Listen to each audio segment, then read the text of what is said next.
Did you say? I don't. It's so hard to make for me sometimes to make small talk with people that I don't want to talk to for an extended period of time. Well, isn't that why it's called small talk? It's like that with everyone. No. There's some people, like when we're at Howard Street. No, Matt, you're not taking ownership of that. That doesn't belong to you. That's everybody. Oh, like I don't know. I feel like, and I probably do this on the ass end, but I feel like we see people at the bar we go to all the time, bus boys and people, and because we're there so often. we're there too often. I don't want to use the word often. I would say on a semi-frequent basis. Well, so we're there 4 days a week. Well, no, not 4. Probably 5. 3 or one more I don't than think it's 3. as much as you think. It just seems that like we go there a lot, but we actually Ted, don't. everyone knows our name. No, actually, no. Ted, when I walk in, every single server, the people that just start point to you if you're already sitting down. And if you walk in, they immediately point to me. They don't even. It's not even a thing. It's like we couldn't even go there with other people. They'd be like, "Yeah, he's over there," and he's like, well, "I didn't come in for him." Well, you got to go sit by. No, him. we should get separate tables one time, and then they say, "Why aren't you guys sitting together?" I'm like, oh, we broke up. We totally we broke up. Yes. No, but it's one of those things. I unfriended him. We start talking to somebody, and I want to say, this is my sickness. I want to say something funny and make them laugh. It's a sickness. But what's funny to you is it's not funny to 99%. No, not even that. Not even that. But I do it, and then I think to myself, okay, you got your enjoyment. I got my validation. You got to laugh. Now please leave, and they never leave. Yeah. They never. It's like they want more. Yeah, right. They want more. You just gave them. You just tickled their fancy, and what would you think was going to happen? It's because that's what they think you want, and you're the tipper. Yeah, that's okay. Okay, so now you're sending mixed messages. So you're throwing in other things. They stick around, and they pretend to like your shit, your shtick, and then you overtip them, and then the next day they do the same thing again. So wait, is that you keep drawing them in? It's like you have an invisible fishing pole, and you cast out and you hook them in every time. And they're smarter than me, so they're just like, all right, let's go over there and laugh at whatever bullshit he says because I know I'm going to make it. Every time it's $1 extra. So every time a new person starts, they get trained. All right, when Matt and Ted are here, whatever you do, if you're serving their table, make sure you get just so engulfed in his stories and laugh, and don't leave until it's uncomfortable. No, I think because it equals big tips. No, you know what's actually going on. You hear about that. You see this on Reddit sometimes, where people like someone will come in and they'll get busted. So like the server will write something derogatory on like their order form, but it's not meant for the customer to see it. So I wonder we have like these derogatory nicknames at the bar. It's like, hey, it's dumbass and shit for brains. Shit for brains is the whiskey guy. Dumbass who brags about the same guy. Dumbass who brags about the mug club like he just won the lottery. Yeah, so just when he says mug club, just light up and agree with them 100%. So they're morons and buffoons. So that would be awesome. That would be awesome for this. There's like a training manual just for us. Yeah, for this simple fact. Is the new person would walk in and she'd go like this. She goes, well, okay, just so I know, which one is dumbass and which one is shithead? And you know what they say? Doesn't matter. Yeah. Doesn't matter. Oh, wait. What? Oh, never mind. Mark's here. So don't embellish the stories. Don't embellish him by. Okay, look, those two imbeciles, they're like interchangeable parts. It doesn't even matter what you say to them. They're like one entity. So if you just talk, you don't have to even look at one of them. Just look between them, and they'll think you're talking to both each one of them individually at the same time. Oh man, that is. You know what? And, okay, so that reminds me of this. I'm at the golf course, and there's a bar. There's obviously a bar / restaurant at the golf course. Yeah. And I'm talking to one of the guys who has literally been there. He's been a bartender for, I don't know, 15 years. Is that there. older guy? Gary. He's got Gary. the glasses. Yeah. So Gary's talking about one of the girls they hired, Andrea, I think is her name. I don't quite know. Andrea. So this is what he says, and it's kind of funny. He says, you know that golfer who's in here every Saturday morning? He's got the very first tee time. And I'm like, oh, yeah, I've heard about him. Okay. And he goes, well, he's a total asshole. But he gives you a $20 tip for putting up with his shit. And I'm like, really? Because I guess he's gone or I'm not paying attention, whatever, because he's done by 10, and he's probably drinking and doing whatever, right? Yeah. And so... This is Gary telling you this. Gary telling me he's referring to the bartender tip, not for you. It doesn't apply to the bartender people. tip, yeah. Right. So I guess you have to put up with his stuff. I guess he's... according to Gary, he's a total asshole. So the other day on a Saturday... That's subjective, but Andrea is there. And Gary had come in and relieved her in the afternoon on Saturday and said, "Hey, how was this guy? Whoever, whatever. I can't remember his name." And she goes, "He's a total asshole." And then she tells a story about what a jagoff he is, and Gary's just like, "Well, but you put up with his shit for his $20 tip," and she's like, "It ain't worth $20." And to Gary, it was the weirdest thing because to him, absolutely, no matter how big of a jagoff this guy is, it's worth it for the $20 to He's him. a professional. But to Andrea, who's a girl, he goes, "Oh yeah," and this is the funniest part. He goes, "Oh yeah, I mean, she's a bartender. She should be able to put up with nice tits, and I'm going to keep asking for things in the bottom shelf so I can see you bend over." And I'm like, "Gary, does he do that to you?" And he goes, "No." Yeah, you know why? Because he's a 65-year-old man. Yeah, I'm like Gary, that's course completely different. Yeah. I'm like he probably says things that you laugh about because he sounds like a sexist jagoff, and as a bartender, you just laughed at. She's got to put up with this, and he goes like this. He goes, "It's $20, man, every time." Well, my question is this: how many? Like, I'm assuming this Andrea maybe saw this guy for the first time. I'm guessing it's like, how much of a jagoff can you be in like just your first impression? You meet somebody, you've never seen them in your entire life, and you're sitting about your customer. What could you possibly say in that? Like, say, I'm assuming he's not sitting there for 3 hours. I think it's Is it pretty that bad? bad. Yeah, I think Yeah. that's some of the stuff. He literally said, "Nice tits," and Oh. I'm going to keep asking for things. So that you bend down. Sometimes I think Ted has no life experience at all. Like you've never been out of this studio to ask a question like that. Yeah, I mean, how often? You don't think somebody can sit at a bar and instantly just they're an asshole, and the bartender pick up on that? No, I bartended for years, but so in like back two in the sentences, day, you can find out this guy's a total jagoff. Yeah, This is gonna suck. Yeah. Yeah. I mean, how many times do we go to Howard Street and we see guys just pawing on the servers, We see it all the time. Actually, I wouldn't even. It's funny, I like, see them all the time. I wouldn't. I don't that. really see it, but I heard it. Like, in fact, I heard our server say something like, like my back was to her, but she said, "Oh, hands off," or like, "Oh, don't touch," or something like that. So Yeah. somebody must have. And it was weird. Then when I turned around, like after the fact,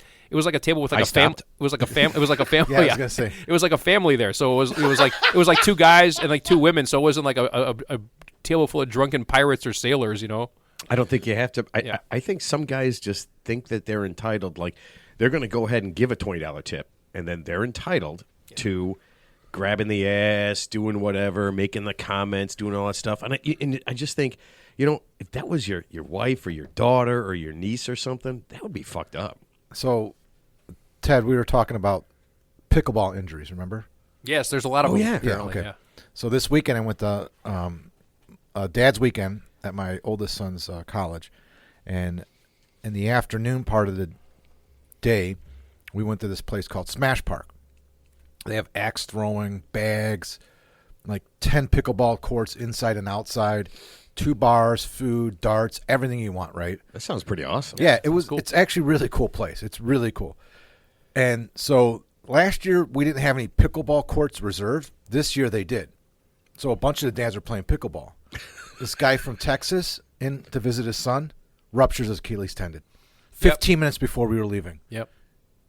Oh, that's. I was just going to say Yeah, he had to go to the ER, and he's got to fly back to Texas with a ruptured Achilles tendon. That's what happened to Bernard Langer. He was playing pickleball and the pro golfer. But yeah, I was just about to say the Achilles. Yeah, I don't tendon know why. I don't know why a bunch of these guys wanted to play pickleball. I mean, it's like I'm in decent shape, but I'm not going to go. We're there like doing other things, right? Yeah. Drinking and hanging out. Yeah. No one's stretching and Yeah. I mean, they're getting very serious because they're playing against 21-year-old kids. Yeah, kids in their prime of their life, and I mean, it you're was way like- past your prime. Yeah, Yeah, and the kids are like fucking like they're all in shape. It's crazy. Yeah. So Oh, the yeah. dads are trying to keep up, and nobody wants to like eat Lose. crow or yeah. I mean, You want to lose to like a young whippersnapper. Well, when we were on our vacation place in Wisconsin, they had a basketball hoop in the pool, and for some reason, me and Steve, been on the show many times, decided to play Jackson and my nephew Steven. So two older men Yeah. are playing against your So, kids. so Jackson's 4 inches taller than everybody. Yeah. I'm the second tallest. Yeah. And he outweighs me by, I don't know, 25 pounds. And he's in 20 really good. pounds. And he's in pretty good shape. Yeah, Not and, that- not that and you're- him and Steven are in excellent shape, and Yeah, Steve and excellent I are shape. Yeah. not in excellent shape. and we end up doing it, and we end up getting way too physical, and Jack ends up, and completely by accident, just elbowing me in the jaw. Yeah. I mean, my fucking jaw hurt for a month. Oh, I'm trying to visualize. So you're playing basketball in a pool, so you're like backing, so you're Yeah, so we're posting you backing up. in. Yeah, and okay. it's not very high. I mean, you Yeah. can dunk every time Yeah. in there. Yeah, and it just got super physical. I stopped and- doing that. Yeah, you can't do that. It's ridiculous, man. It- I know it's stupid. It doesn't make any sense because now you know, right? Yeah. There's a learning curve. I learned that when I'm coaching and the boys were all like sophomores, like on a JV team, and a bunch of them, like Lyle, was playing varsity ball sophomore year, so they're big and they're strong. So I'm coaching, we're running drills, and then at the end we start messing around. And I'm like, fuck, it's over. Yeah. It's over for me now. Yeah. I mean, everybody is. I mean, I'm 50 years old. These kids are 16 years old, but they're fucking, 6'2", 6'4", Yeah. 6'1", 175 pounds, solid muscle, and they're skilled athletes now. Like I have no, and it hurts. They hurt you physically, but you can't let them know that, right? Right, But but they after don't it's know over, they're doing it. No, they're just yeah. So Could it's like, have played horse. Yeah, they're just doing this. This is It's what over now. this is what I do with my friends. I'm sorry, I'm hurting you because remember when they were little, we would let them drive past us and do all that stuff. And now that we're playing, No, not me. they let us drive past them. Yeah, right. We're like the kid now. They let Yeah, you win they're a like- couple of games. Yeah, they're like, yeah, let your dad score. Well, it was okay? like I think 2 he's- years. I think he's sad. I mean, I was like 2 years removed from playing both my boys at the same time, right? In my court, or 3 years, Right. whatever. It was 2-on-1, and I'm whooping yeah. their asses.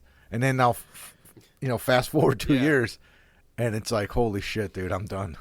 yeah. I think I raced my daughter the last time I probably ran full speed. I raced my daughter like in a field at some park somewhere, and I beat her. I gave her a little bit of a head start, and now I probably could, if I took Probably. I mean, I probably Ted, would your tear. daughter I is probably a would tear, gifted yeah. rugby athlete. I would just tear everything. I wouldn't even get What is she? 21 years old. 22 now. Yeah. 22 Yeah, years yeah, old. Yeah. A gifted rugby athlete who is outstanding at her sport. Yeah.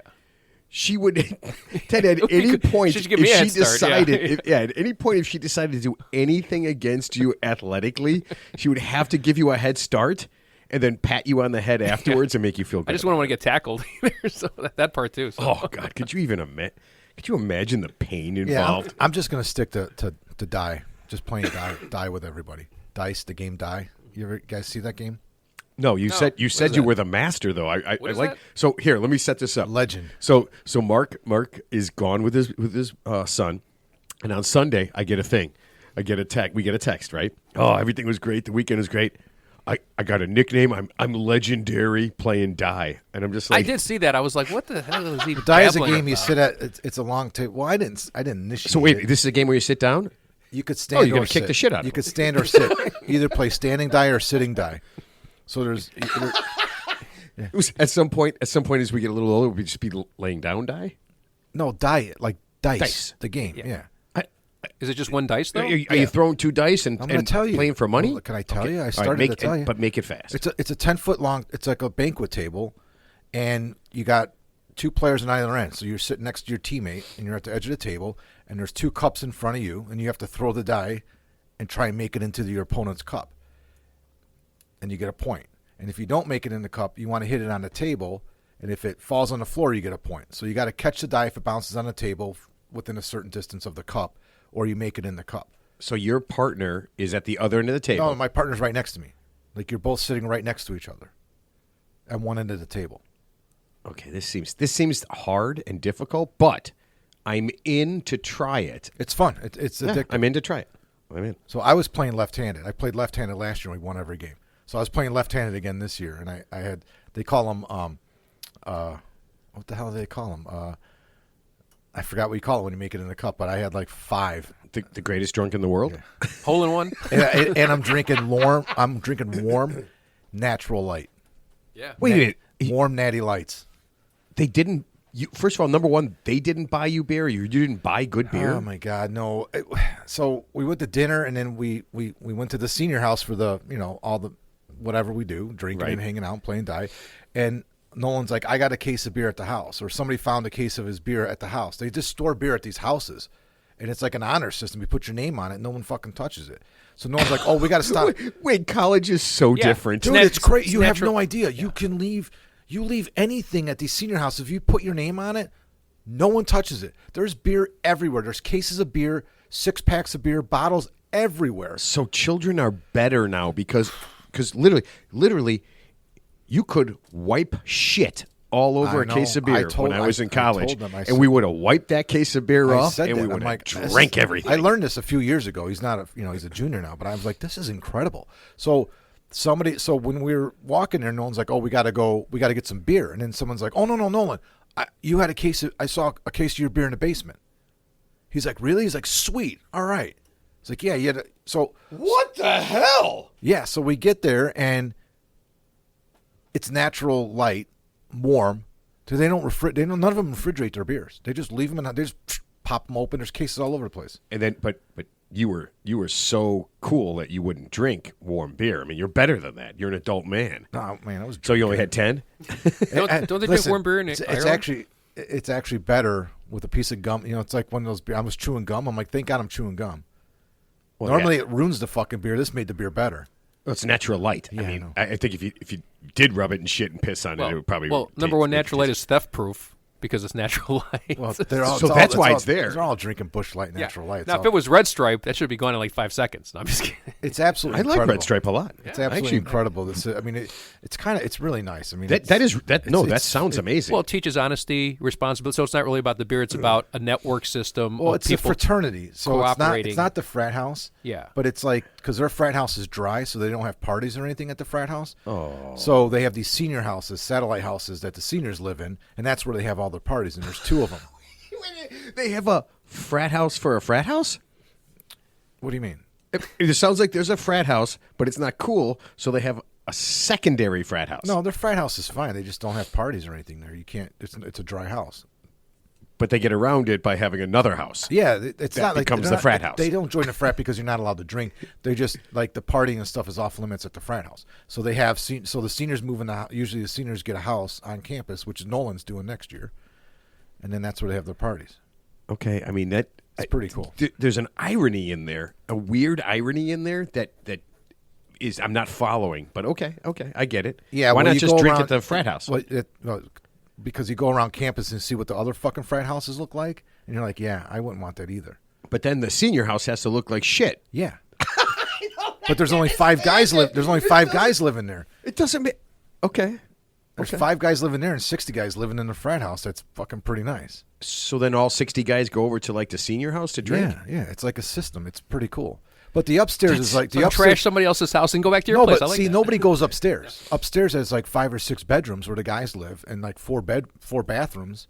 So the upstairs is like where they are. No one goes upstairs. Not one person that doesn't live in a house. If you don't live in a house, you don't go upstairs. No, that's the way we had parties. Yeah, I know. That's, So you know, yeah. that's not a new concept. Oh, yeah. We used to, I mean, we would have, so my junior and senior year, the guys I lived with are great. Big guys, all very big, very strong, and prone to violence. Okay? So hair trigger tempers. Right? Hair trigger tempers. So it was great. So we would have parties, and nobody could go upstairs. And I never had to worry about it. I think I was 140 pounds in college. And if somebody even went near the stairs, it was like one of my roommates had I haven't kicked anybody's ass in like an hour and 10 minutes, and that is 1 hour and 9 minutes too long. Yeah. And they would drag him down the steps, take him out, beat the shit out of him, throw him out, and then everybody knew you don't go up the steps. Yeah. Yeah. I mean, and plus, they in defense, they were blocked. And there were signs, don't go upstairs. Oh, okay. I mean, upstairs was where you took the ladies, to... But here's where it gets for us. interesting. My son's moving into a senior house next year off of campus with 4 other guys. And it's a brand new, newly renovated home. It's gorgeous. This guy... Your security deposit is fucked. $3,000 security deposit on the house. 3 Gs. Each? No, total. Oh, that's not enough. It's not nearly enough. Well, maybe it is each. I don't know. He just sent me the lease. I mean, they signed the lease 4 or 5 months ago because, but the house is absolutely gorgeous. The guy's got it fully furnished and is doing an Airbnb thing to it. It's fucking mint. It's incredible. The outside inside's unbelievable. Oh, yeah. And so Nolan and his, 4 future roommates that I know and I've met and I've talked to and hang out with all weekend and last year, it's like, yeah, that shit ain't happening here. I mean, we're going to have parties, but we're not going to have that kind of party. Because the other frat houses are like, dude, they're just shit shows. The inside, the first floor is fucking crazy, trash. Yeah, that's kind of the way. I mean, when we had our parties, we would take every bit of furniture out. Yeah, they have no furniture. Yeah, no. We hung the speakers. No, the furniture would all be put in our neighbor's house, and they got to drink for free because we get to store the stuff. We hung all the speakers for the stereo off the ceiling, and we had the actual stereo stuff in the closet. We made the mixtape. I think we had 2 that lasted. I mean, I don't know, 90-minute tapes or whatever it was. We strung together all the cabinets so you couldn't open the cabinets or anything like that. And if anybody fucked with anything, somebody would, again, one of my 3 big roommates would just drag him outside, kick the shit out of him, and then the party would go on. It was a good time. How often did you guys hold these? Once a month. Oh. That was our rent party, so it took care of the entire rent. What do you mean rent party? Like, how did you? We you charged we admission. made enough money. You charged yeah, admission. Okay, yeah, and it was a great party because if I remember right, we charged guys $2, girls drank for free. Nobody's paying in college anymore to go to parties. No? No. Oh, yeah. So we had our parties were great because all the girls knew they could drink for nothing, and all the guys knew the place would be loaded with chicks. So we had, and we were at the end of a cul-de-sac, so we could be inside and out. It was amazing. Yeah, and we figured it out. I mean, I think after halfway through my junior year, all the rent money our parents gave us was just for drinking. Yeah, so it was pretty cool. Worked out. You had a good little system. Yeah. I can say that now because both my parents have passed away, and I don't have to worry about somebody telling my mom or dad. Yeah, so I get my ass kicked. All right, so we got to get this thing rolling here. This is the Real 3 Idiots podcast, and happy National Rubber Eraser Day.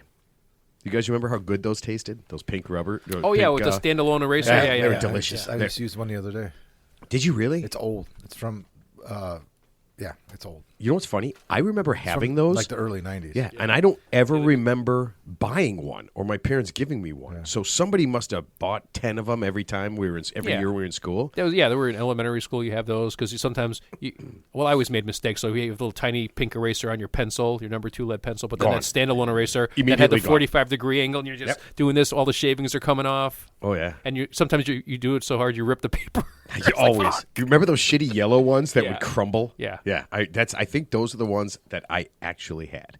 Yeah, those are the ones I actually had. Okay. Before we get going, do you guys remember Rubik's Cube? Do you know anything about a Rubik's Cube? Yeah. It's still pretty popular. Okay, but do you know anything about a Rubik's Cube? Well, I mean, I think that's 6 sides, multiple colors. Do you know who invented the Rubik's Cube? I can't. I heard the guy's name one time, but I don't remember. And there's a reason I'm doing this. And again, we end up talking real long. Is this that computer that did that robot that solved it in like a second? No. So remember we talked about an interesting thing about a city? Right. So the reason I'm bringing up Rubik's Cube is it was invented, just in case you want to know, by a Hungarian from Budapest, Erno Rubik. Okay? And he actually invented it as a tool for teaching algebraic group theory. Interesting. Yes. And then, fast forward to the 1980s, 500 million of these were sold. Yeah, and that does not include the knockoff ones. Yeah, that's pretty amazing. Yeah, the shitty knockoff ones. Yeah, those were bad.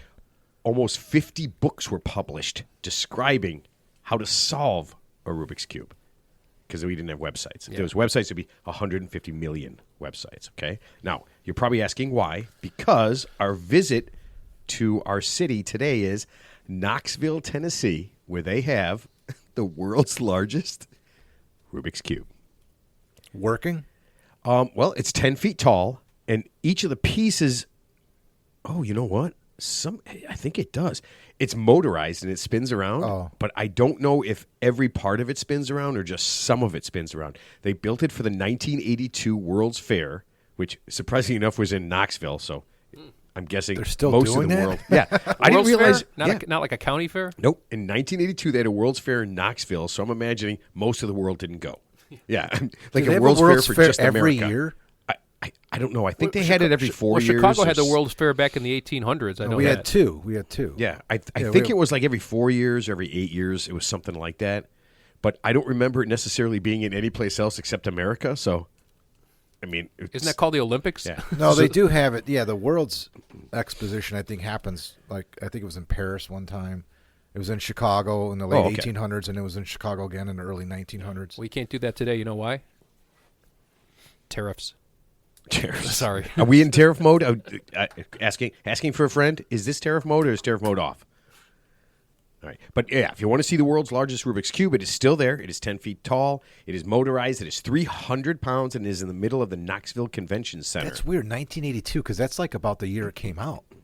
Yeah, it think it was. did come It out, was yeah. very. It had to be like early 82. or late 1970s. Oh, it was? Yeah, Oh, by okay. the early 1980s, they had already sold 50 Well, million. they already had other ones. They had the triangle one. They had the ball one. So then, And then yeah. they had the there was another one that was like a snake one, right, or something like that. So after from that point on, they did a whole bunch of tons of different ones. Yeah.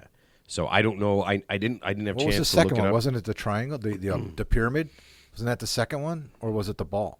Ooh, I do not know. I just saw something actually not too long ago on, I think, on YouTube where some kid, because they're having they still have a Rubik's Cube solving contest, and this kid solved, whatever in like 30 seconds. Yeah, no, there's a robot. There's still that, dorks, Ted. Of course there is. Yeah. There's a robot that did it like in 1 second or something like that. It's amazing. What? Yeah, That's I saw the video. impossible. I saw the video, dude. In 1 Like, second. Less than two, just like that, like less than 2 seconds. It was it a have computer. hands? Was it was how like my a- friend would set it up so that there was just one twist? I go, Dude, it just went and was done. Was that on a computer screen or like an actual No, robot? an actual holding? robot. It's actually holding the cube? Well, it wasn't like a humanoid robot, dude. Yeah. It was like a fucking machine. It was like a robotic. Oh, I see, yeah. Like a robotic thing. It had like, but I don't know. it had like hand type things to Yeah. move it around. Yeah, I Tentacles. can't remember now. Tentacles. How can we not see? How do we not see this coming? How long do we last? How long do we have? 5 years? 10 years? I mean, It was I think it was a university. They programmed. They were programming it. Yeah, I guess it was AI. But it didn't have. I don't remember how. I don't know. I think it was just a program. Like, it didn't have visual eyes, so it couldn't see it. But I think it was just like they put it to a certain position, and then they put in all the coordinates for it to go through, and then bam, and it solved it. That's pretty cool. But I'm pretty sure it was like less than 2 seconds. okay, I could see that. I mean, first a Rubik's Cube. I mean, when we're replaced in 10 years, it'll go like this. It'll go Rubik's Cube, full synthetic sex dolls, and then they take over the earth. Yeah, exactly. Right? Because everybody will have one. And we'll be their pet. Yeah. We'll be the new pet, yeah. There's- We will keep you around. You entertain us. Yeah, and he's like, Ted, please be funny today. Please don't tell the same story from three episodes ago. We need food and sleep because we're humans. Oh, it's 3.05 seconds.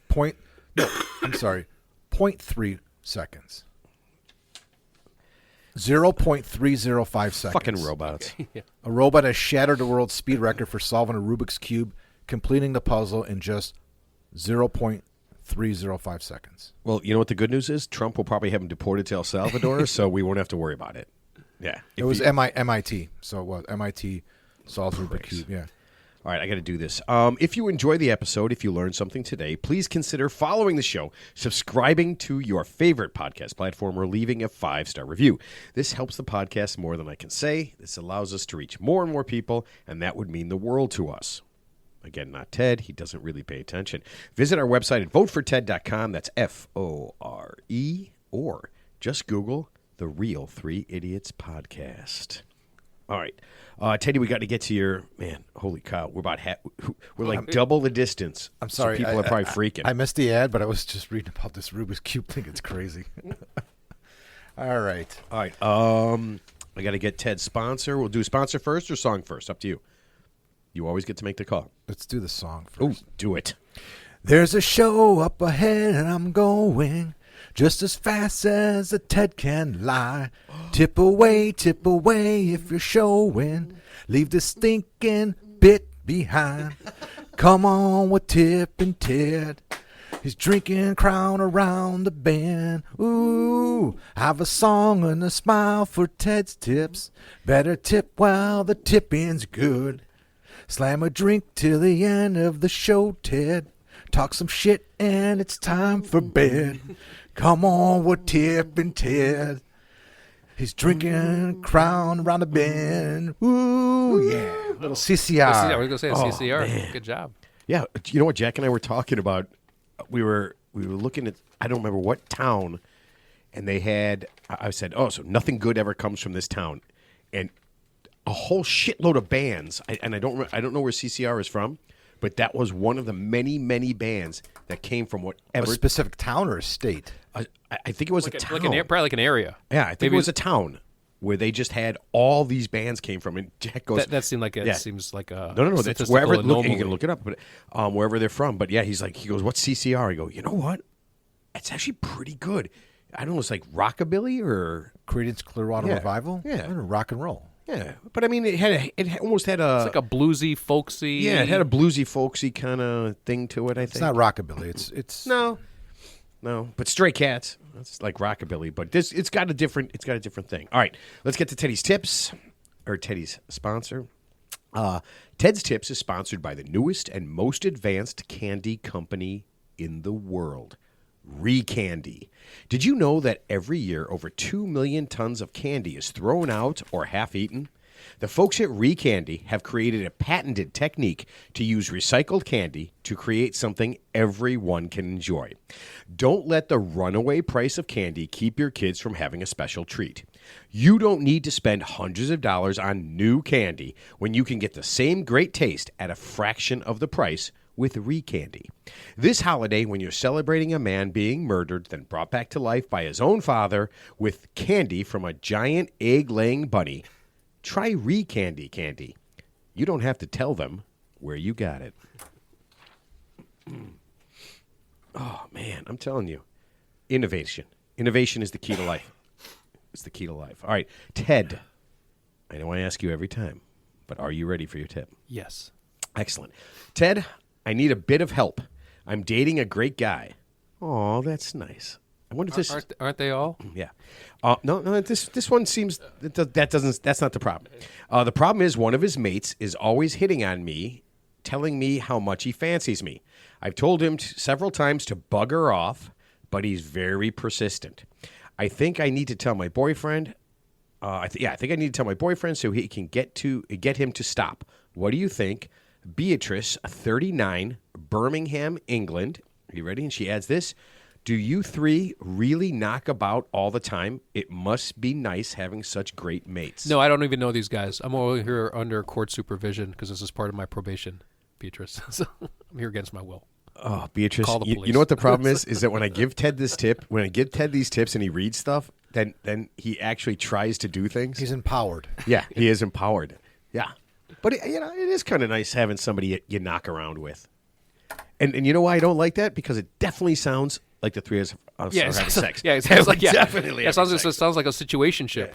You guys play golf? I mean, after sex, yeah. We sure. we just knock around a little bit. You know? All right, Teddy, help Beatrice. What should she do with this guy, her boyfriend's friend, who won't leave her alone?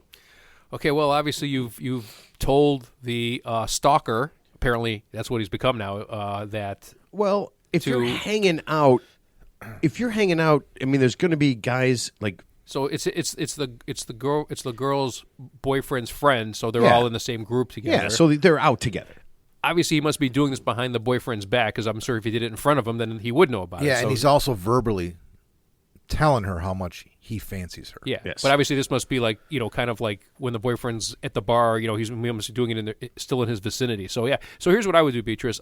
Since he doesn't seem to take no for an answer, I would use your cell phone and turn it on audio, and the next time he hits on you, you have some evidence. Okay, unbeknownst to him. But do you think if she tells her boyfriend's going to think? No, and "Oh, then it could be okay. And then, no, yeah, I but like this. don't use the audio. Don't use the audio. But then go to your boyfriend and say, "Hey, whatever blah blah blah's name is, the stalker guy.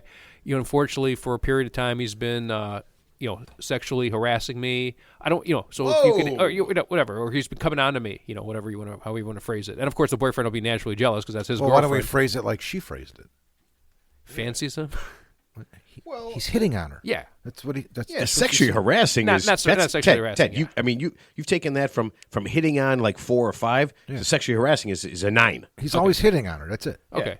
But when does hitting on become sexual harassment? Okay, we're not. Okay. Anyway, side note. Yeah. So anyway, yeah. Then go to the boyfriend and just say, hey, blah blah blah. Unfortunately, has been coming on to me for a period of time, and I've told him no. So maybe you could have a word with him, or I'm going to have to ask you to choose to maybe exclude him from our friend group when we're out together.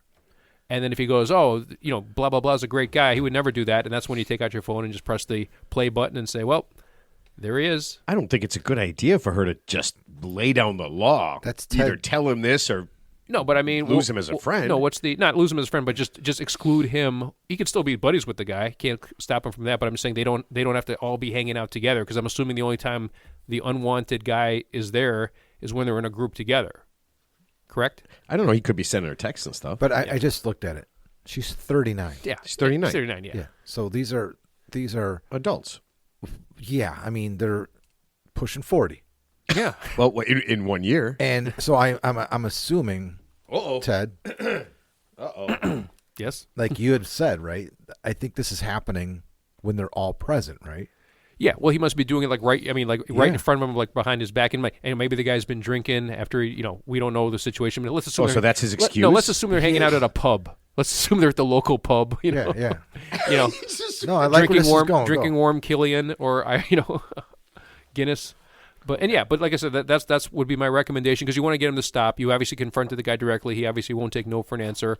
So go to your boyfriend and say, I don't want you to like hurt the guy or beat him up, but next time we're out, if you could be mindful and not have blah blah blah there when we're out because it might happen again. Or well, obviously when she tells him, now the boyfriend's going to be hyper cognizant of this guy, right? He's going to watch him. So every time this guy moves near his woman, right, he's going to say, hey, he's going to like. Oh, maybe that's all it'll take. Yeah, so just that's like kind a of letting him deterrent. know that this is happening. How is he so clueless? Obviously, it's an guys- issue. He's doing it all the time, Well, like, verbally, and I mean, and he has no idea. Some people live in a bubble and they think everything's good and they trust their friends. And, Well, yeah. I mean, he, know. he might not see it the Yeah. way she sees it. That's or, what I think it or is. he might do stuff in front of the boyfriend that's just very, very lame, and then just take it to that extra point when the boyfriend turns around and goes play all darts. it takes- when he hits the loo, he's in the loo. yeah, and then- all it takes is a second. In fact, I read something funny on Reddit. They said when a woman tells you, "Oh, blah blah, blah, this guy, don't worry about that guy," that's the guy you should worry about. That's the guy she's going to end up banging. It's a point on the road. Oh, I can't stand this guy. Yeah, don't worry about that guy. That's the guy. So she tells her boyfriend that this is happening. Her Well- boyfriend should expect that she's gonna bang him soon.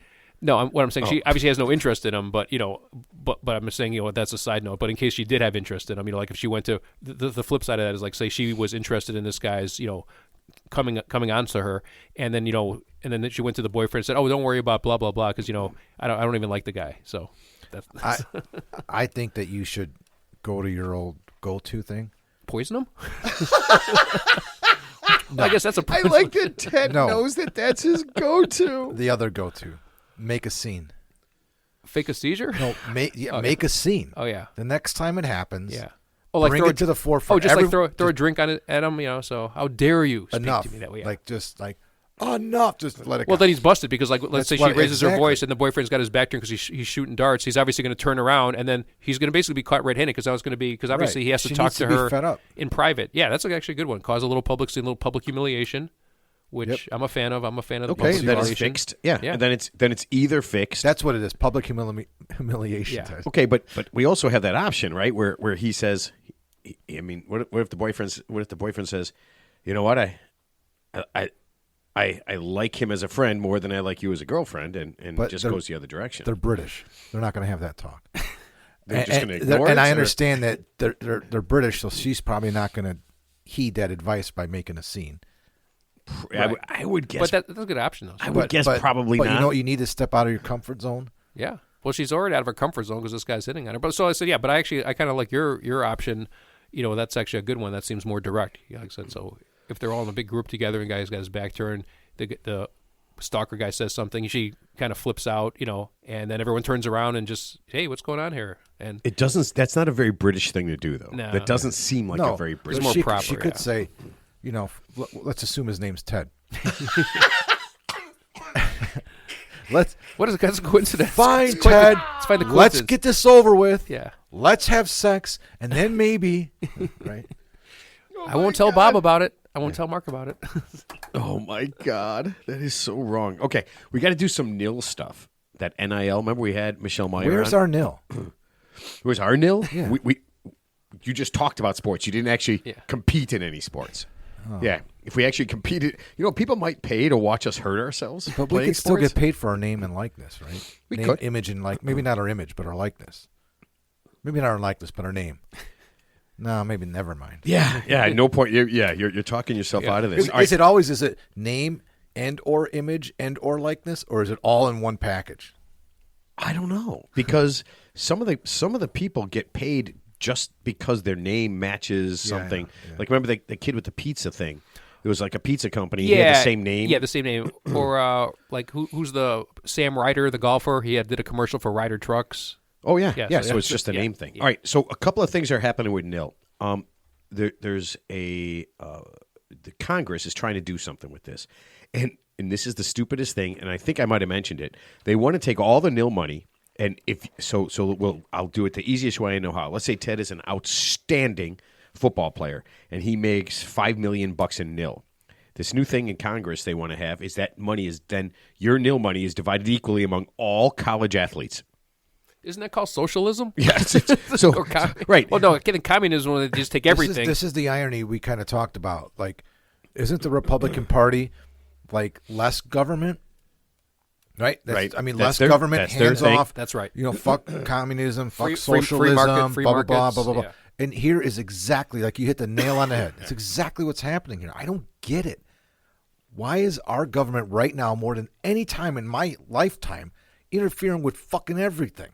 Going after you. It's, you know why? I mean, I know why. We know why. But I mean, I don't understand why. I don't know why. But Well, it's because it's like a revenge tour, dude. Everybody he's Yeah. going after Harvard University. He's going after, he's saying Harvard's anti-Semitic. So you okay? So here, forget the NIL thing for a second. So the Harvard thing was hilarious. Okay. Yeah, I just read that. That's what I wanted Everything to he bring up. accused them of, he's been accused 10 times over. Yeah. So the Harvard thing is pretty crazy, right? So they want him to stop the DEI stuff, which I don't. The whole And that, the anti-Semitism and well, obviously, he's revoked the student visas of at least 300, Right. foreign exchange students who, various crimes. Who've spoken out? No, they're not committing crimes. Well, no, I think some of them had like a DUI, some of them had like minor traffic offenses, but like I think the ones he's really targeting are the pro-Palestinian. Yeah. In his mind, / Hamas supporters, so they basically don't differentiate. They say, well, if you're pro-Palestinian, you must be pro-Hamas because I guess, obviously it was the government that they voted for back in the day, and so I don't know any of that stuff, Yeah. but here, so he told Harvard and he told all the universities, and they basically all kowtowed to him. except Okay? Harvard. Except Harvard. So he said, get rid of your DEI initiatives and get rid of the anti-Semitism. And Harvard even admitted it. We let some of the protests get out of hand, Yeah. right? And pro-Palestinian stuff, and it got But out of that's hand. been- But that was they addressed 3 yeah. years ago. It was It's like over now. right. Yeah, they had the 10 it, the 10 it was cities, fixed, right? yeah. It was fixed, and so the deal is that he's going to withhold, and he said I guess he is $2 billion in funding, I thought it was 9. Actually, it was 9, yeah. It was $9 billion. $9 billion in Yeah. funding Oh, from Harvard. And what I wanted to side note, though, actually, the funny thing is, Harvard actually has already, without that $9 billion in funding, federal funding with taxpayer dollars, they already have $54 billion in Their endowment money, endowment, yeah, but- and they don't pay taxes. Okay, so this is. I'll get to that in just a Yeah, second. So sure. okay, so Harvard told they said they're working on the anti-Semitic thing. We're not going to change our DEI. Go fuck yourself, right? Which I love that concept. I really love that concept. But here was the thing that really blew my mind. How in the fuck is a private university like Harvard getting $9 billion in the next 4 years from the federal government? How are they getting $9 billion in my tax Well, money? that's the big picture takeaway. Yeah. Number one, why do they need our money? Supposedly, it's for research and development. Hold on a That's second. what all the colleges there say. are hundreds of public institutions. It's not $9 billion for a year. No, it's over a course of like 5 years. Yeah. Yeah, Something like that. like but whatever it is, Still I don't, $9 I don't give a still- shit. still $9 Here's what I billion. knew. I saw that they were getting the funding they were going. It was 3 years. It was $2 billion that was the part of the money that I saw. Okay, I don't give a shit.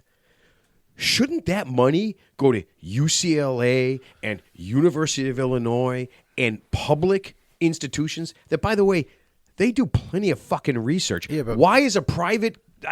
You can't tell me why is a private company, a private business, getting my tax dollars? Why don't you look into it? I mean, we're ignorant Or right now. what- We're flying off the cuff. I don't know. Maybe it makes sense. I mean, they did fucking pretty much end World War II with the fucking atom bomb. That was. Okay, what have you done for me lately? Well, I'm Please? just saying things of that nature. End World. If they money end has World to- War III, things that make a difference for this country and that in this world oftentimes come from universities, and we pay for that research and that technology and that over the course of time. Right. But what does that? Why does that have to come from taxpayer dollars? Why can't that come Where, from where the do you private, want to come from? My ass? from the private donors? For obviously Yeah, you have high end I just donors. told you it's Wait, it's is a your benefit ass- to the country to give them that money. There's some benefit to the United States of America for us to give them that money. This isn't a new concept. This has been happening for hundreds of years, where the government gives the university money and the government gets something in return. So find out what the return on that investment is, and then we could talk about it. But I'm not going to assume that we just give $9 billion for fucking nothing. It doesn't make any sense, guys. If it doesn't make, believe me, we're getting something for that money No, I agree. I agree with that. But as a but- world, not just our country. Right, but I'm gonna research But that, going back just- to the NIL analogy, if we just give $9 billion to Harvard, why don't we just spread it out and give it to all the universities? Okay. Well, other universities are getting government money. Sure. Right. That's just a piece of the pie. Yeah. It's not just Harvard getting. course. Harvard's not the only university. Almost every. Yeah, but $9 billion is that. I mean, that's a pretty. That I mean, seems- we're not talking about $9 million. This is $9 billion. This is like you can start your own country for that. And don't forget, they already have $54 billion. That's their endowment. I know every school has. Oh, so it doesn't count because it's just an No, but what I'm saying is every school has an endowment. I mean, Right. Notre Dame is like Right. $50 billion. Right, but they're rich. I mean, They're rich beyond all measure. It's like it's almost like well, corporate the welfare. endowment doesn't mean that they could just spend that money wherever they want. They have to follow a set of rules. I mean, Sure. that money goes. It's like life sustaining to the university. Sure. Like if Trump starts pulling all this money out of the university, they got to dip in an endowment. Right. In their endowment. Yeah, it's like an So- emergency savings fund, but at least they have an emergency savings fund. Most Can you- endowments for these universities are life sustaining. right. If for some reason, Well, you know- let's contrast that with the average American who, if they had an emergency $600 repair, they couldn't afford it. So let's contrast that with Harvard dipping into their endowment versus the average American dipping Right. into their endowment. Oh, they don't have one. I'm sorry. I mean, no, I think a school like Harvard or MIT, for example, let's just say like MIT, their endowment's like as much, if not more, than Harvard's. The research and the things that they invent, robotic AI and all that shit, is being done at that university. And oftentimes the students are there on scholarship because they're sought after. They're the smartest people in the world. And these are the type of people that are going to cure cancer and do this and do that. So it benefits the funding. It costs a lot of money for these projects and this research. It costs billions of dollars. Now it costs billions of dollars. Yeah, I no, we're not guess suggesting they're not getting anything. You know, But if we obviously- didn't give them the money, then who? What you're asking for? well, no, I'm saying the private. wouldn't Elon Musk do it? He seems No, very no, generous. he's never given a penny in his life. I mean, no, these are people that won't give their money, but they are getting money from other rich people. But it's not enough, dude. I mean, I think things get lost in the concept because we think $9 billion is a lot of money, and it is. But relative to what's the world now, it's not. Right. Well, how much? But how much in interest are they making, for example? Because I'm sure that $54 billion endowment is not just sitting there in a CD or a low interest savings account, right? It's probably in a checking account. It's yeah. in a checking account making 0.03%. That's why the endowment return. is so much. I mean, yeah. Yeah, I'm sure. Okay, that's the thing that stood out to me. I one of my the concept is that why are they getting taxpayer money? But I think Mark is right. I think you got to look at your return on investment, and I will take a look and see what it is. It's just stupid to assume that money's been going to universities at that rate for nothing. Like, well, I mean, what's- how many presidents have been Harvard grads? So I mean, right there, that would all the Bushes went to Harvard. No, they went to Yale. Okay, same thing. But I mean, that's part of the deal, right? Like what's the quid pro quo on No, all that I mean, stuff? yeah, I mean, I guess. I mean, yeah. I mean, All right, so let's get back to NIL. Okay, so they have a thing where they want to share all the NIL money. Okay, and of course, obviously, all the people are like, all the athletes are like, this is ridiculous. Why would I want to do that? But then I started thinking, like, we talked about that NIL stuff, like the guy who gets free pizza or the person who gets merchandise or something. How would you share a gym shoe? whose idea is this? This is our the current administration's idea to come up with this. One, yes, Okay. yes, one of So the least, how one of the can- lower intelligent. So how people. can a company say Dunkin' Donuts? Okay. Well, they should give me some. How can Dunkin' Donuts go to an athlete in school and say, I'm going to give you $3 million for your, name, image, and likeness so that we could have commercials together? The government can't come in. This is how stupid it is. We're talking about it, and it's a subject because it came from the White House. The government can't come in and say, yeah, we're going to take the money that Dunkin' Donuts gave you, and we're going to give it to everybody else. It's not even a thing. It's not even going to It's not a thing. It's just it's a distraction. It's not. It can't happen. It I won't mean, happen. all Matt, this Dumb is Dumb wagging Donald has to do is sign an executive order, and then you got to can't- fight it. you Well, can't- it's- this is wagging. This is the. Where does the NIL money come from? Does it come from private entities? Yeah. It's not. Oh, so it's not public funds. No. Yeah, okay. So No, it's like Did marketing were money. you not here for the show? no, but I'm just These because are obviously people that's the paying kids for sponsorships and yeah. things like Privacies are private investors and That's you know, what- invested that's in. my They wanna analogy. take that money and That's then my hand it out analogy. equally. Dunkin' Donuts is going to give Ted $1 million to do this, and the government's going to take that money from you Yeah.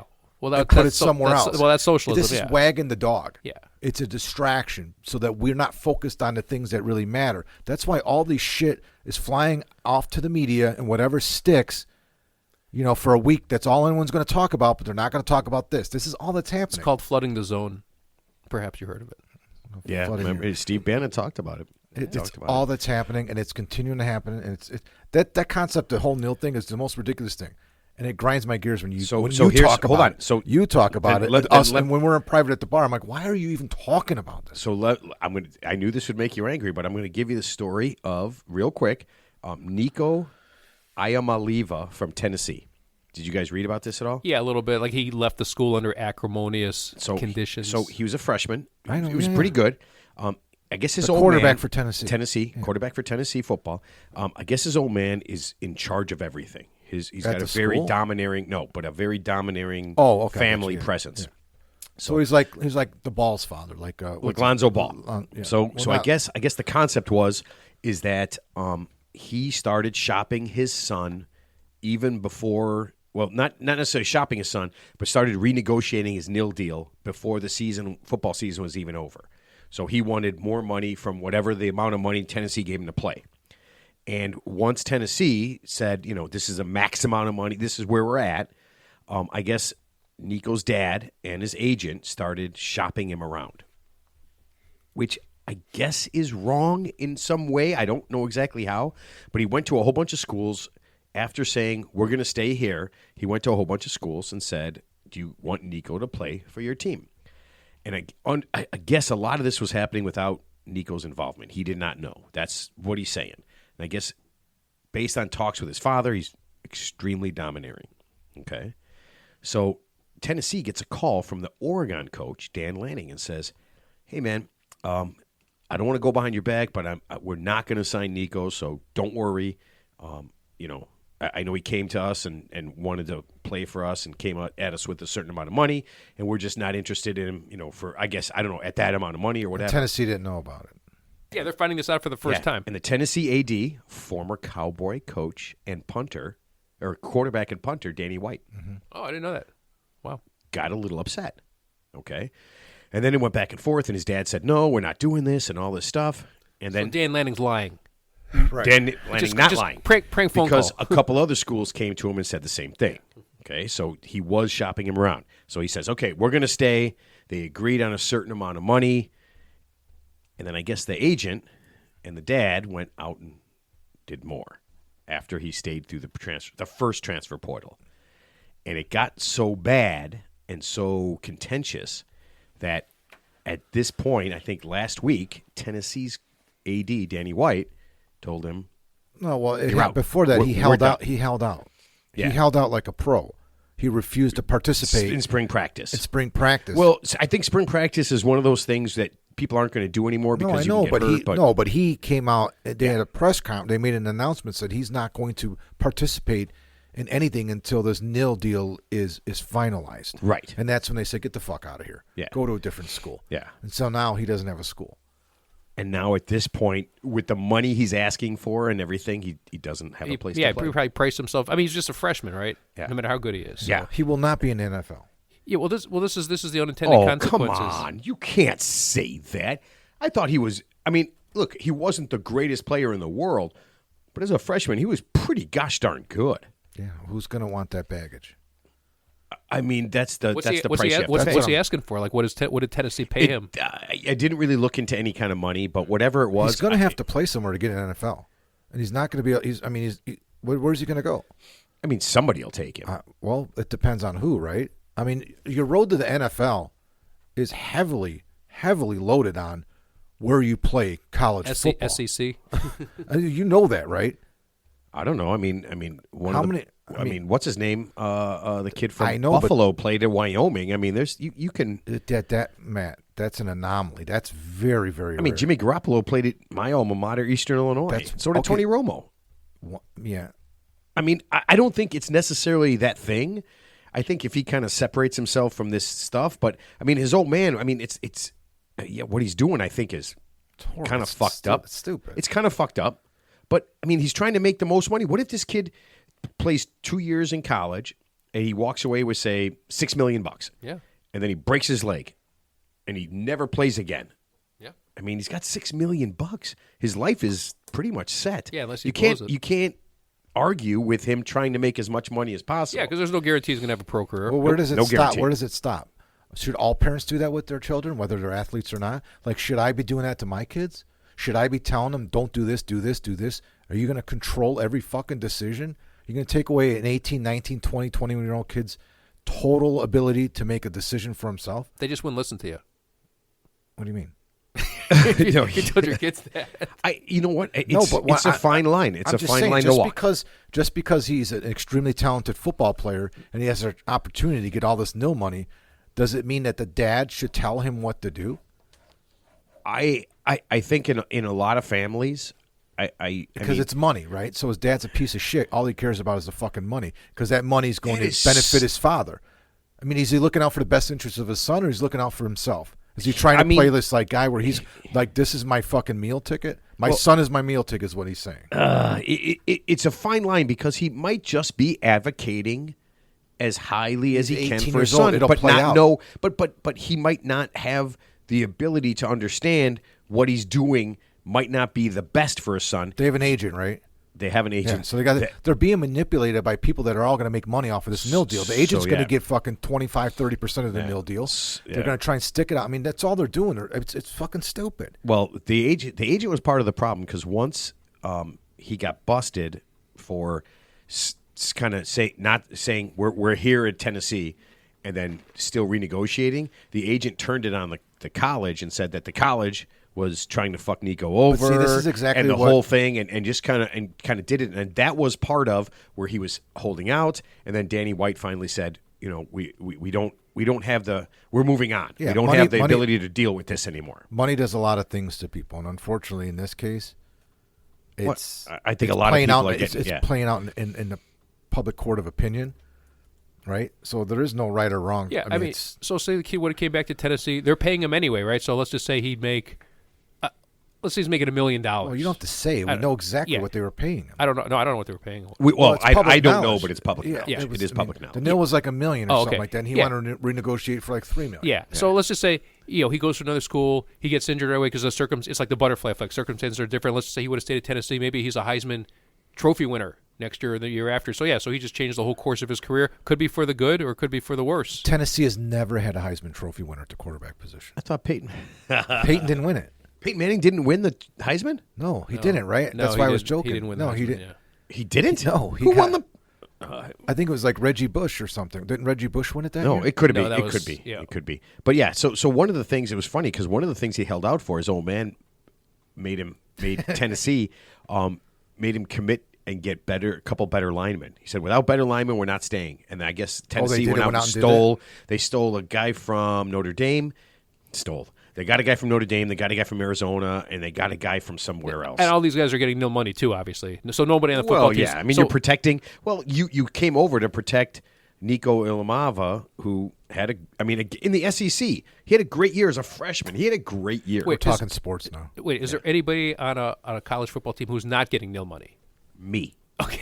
Yeah. What do you mean? Yes. Yeah. No, there's tons. There's, Oh, okay. most of the people, 99% are not getting any NIL money. Well, you know, honestly, if I'm 99. if I'm the Yeah, left, 99% it is. well, you know what? If I'm the left guard and I'm living on ramen noodles and my quarterback's getting $3 million a year, you know what? I might just let that defensive end just slide on by. No, you would just great, ask Ted. for money, Ted. You would just ask for money. All right, before we get to Mark's movie mention, I want to do this. I'm kind of excited about this, and I'm not really excited about this in a sense, but somebody in Washington is listening to our show. Oh, that's my cousin. Yeah? No, I'm talking Washington about State. the administration. Oh, Washington, D.C. The secretary. Maryland, you're talking about. Yes, the Secretary of the Interior Howard Ludnick? No, it's Mark Burgum or something Oh like yeah, that. Doug Burgum. Doug Burgum. He was the Doug governor Burgum. of North Dakota Yes. or something. So he is, and in case you don't know, the Secretary of Interior is in charge of natural resources, cultural heritage, which I think is illegal now. I'm almost sure of that. Sure it is. Wildlife, national parks. So he listened to the show last week. We talked about bringing back the dire wolf. Yeah. And somebody asked him, so lots of people, somebody asked him about bringing back the dire wolf, and he said, and this is, I believe this is his quote, he wants to make the extinct list extinct. And he is all for bringing back... Unextinct. Unextinct. No, he wants to make the extinct list extinct. Yeah. Okay, I get it. Yeah. Double negative. He wants to bring back, he's fine with bringing back all extinct species. So it's his goal to make that list a not list. Not list. A not list. Right? That's a pretty broad. So he didn't just say like a couple of species here Anything. and there. Everything.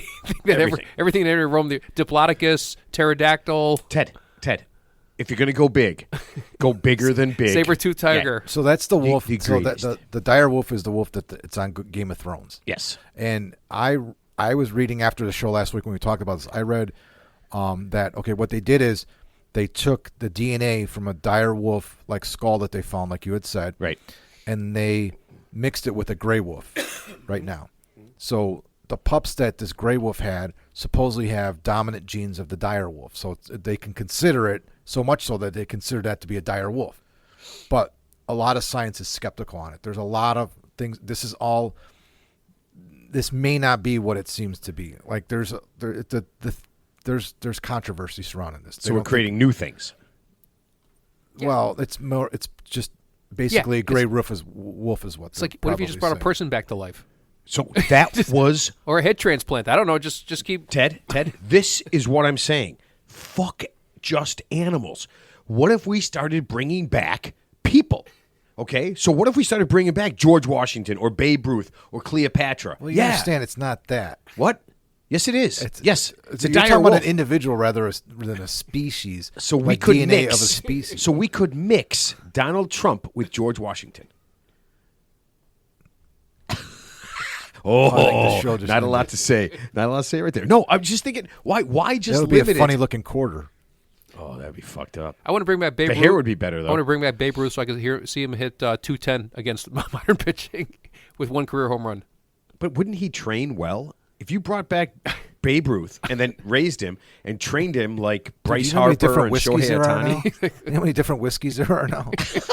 He would never make it. Prostitution's legal in some counties. Yeah, I don't think he would. He probably wouldn't make it to the majors. You can get unlimited hot dogs. Right. Yeah. No, I'm just thought. Costco I hot just dogs? thought. What about people? That's all. That's all I'm saying. Is let's leave it out there so that in case we want to bring back people, we can. Let's think about this. Do you have to answer now? Who would you bring back? Like, you know how you have the thing. Oh, I would Literally like to have. just I like gave the way you my you top guys, you three. guys are. Literally You're get talking about Cleopatra. Cleopatra. bringing Babe back Ruth, real people George from the Washington. dead, Yeah. not just like mixing their Who DNA. who would you bring back? I wouldn't bring anybody back from the dead. What? It's a hypothetical. You have to pick somebody. I mean, Einstein. Do you think people that He's pass dead, right? on want to come back? They don't have a fucking choice. Okay. Once we get their DNA, Exactly. you're pretty much fucked. Isn't Ted Williams' head in like a formaldehyde jar because he cryogenically Ted froze Williams. himself? He cryogenically froze himself. Okay, so here you're a baseball. Disney is. Here you're a baseball team. You're a shitty baseball team. Okay? That service is still available, by the way. You bring back is. 8 Ted Williamses, and then kill Nolan Ryan, then bring him back. So I think 60. Right? You have to kill him first, or can you just? Yeah, because you can't make it. If you have Nolan Ryan still alive, you can't make a new Nolan Ryan. No, you gotta kill him, then bring him back. No, so your starting lineup is 5 Sandy Koufaxes. And Yes. Then, There you go. He's dead. And then your bullpenners are all Bob Gibsons. There you So, go. yes, Okay. perfect. Okay. Well, then you're gonna have to lower the mound. Whatever, man. Raise it, lower it. I don't care, man. I have a team full of. Oh my God. Starting lineup: Hank Aaron. What did it be? Willie- Hank Aaron Willie 1, Mays, Hank Aaron Willie 2, Mays. Hank Aaron 3. But didn't those guys pitch on like a mound that was like half, if not, they're almost flat ground? No, they raised the mound. I for think Bob they Gibson. lowered the mound for Bob Gibson because yeah. he was so good. Yeah, because he was throwing Yeah. at such an angle down. Yeah. Yeah, they actually lowered the No, Okay, well, I mean, whatever, they- man. They Whatever. didn't lower it for him. They can't do that.